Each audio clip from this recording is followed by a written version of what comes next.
Good morning সবাইকে। দেখো তোমাদের আগে ভিডিওতে দেখিয়েছিলাম আমাদের টমেটো গাছে কত টমেটো হয়েছিল, আর দেখো টমেটোটা পেকে পুরো লাল হয়ে গেছে। মাকে বললাম তাড়াতাড়ি তুলে নাও।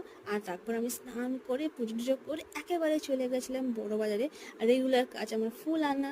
আর তারপর দেখি এই যে লোকটাকে দেখো কত ভারী মালটা নিয়ে যাচ্ছে, ভীষণই দেখে কষ্ট লাগছিল। কি করবে, এই করে ওরা পেট চালায়। আর তারপরে এই সিঁড়ি থেকে নামতে, এই সিঁড়িগুলো কিন্তু খুবই স্লিপ, প্রচুর আস্তে আস্তে নামতে হয়, পড়ে গেলেই একদম হাড়গোড় ভাঙবে। তারপর তাড়াতাড়ি করে মাল কিনে এখান থেকে আমরা বাসে উঠি, তাতে করে বাসে উঠে গেছিলাম। আর দেখো বাসটা কত স্লো যাচ্ছে, মানুষ ফাঁকা রাস্তা গরমে তাড়াতাড়ি চালাবে তাও নয়, কত ধীরে ধীরে চালাচ্ছে। চলো আমি ইন্ট্রো দিইনি। Hello guys, welcome to my new channel Bonkanchi. আমার এই ভিডিওটা ভালো লাগলে একটা সাবস্ক্রাইব, একটা লাইক করে দাও প্লিজ। আর তারপর সকালবেলা কোকো খুব জ্বালাতনও করলো, দেখলে দুপা খেতে বসে গেছে। আর তারপর আমি চলে গেছিলাম ডাক্তারখানা, আমার চোখে ইনফেকশন হয়েছিল তাই সেটা দেখাতে গেছিলাম। আর তারপর আমি আমার প্রিয় মানুষ একটু মুড়ি ঘুগনি খেয়ে নিলাম, খিদে পেয়েছিল খুব।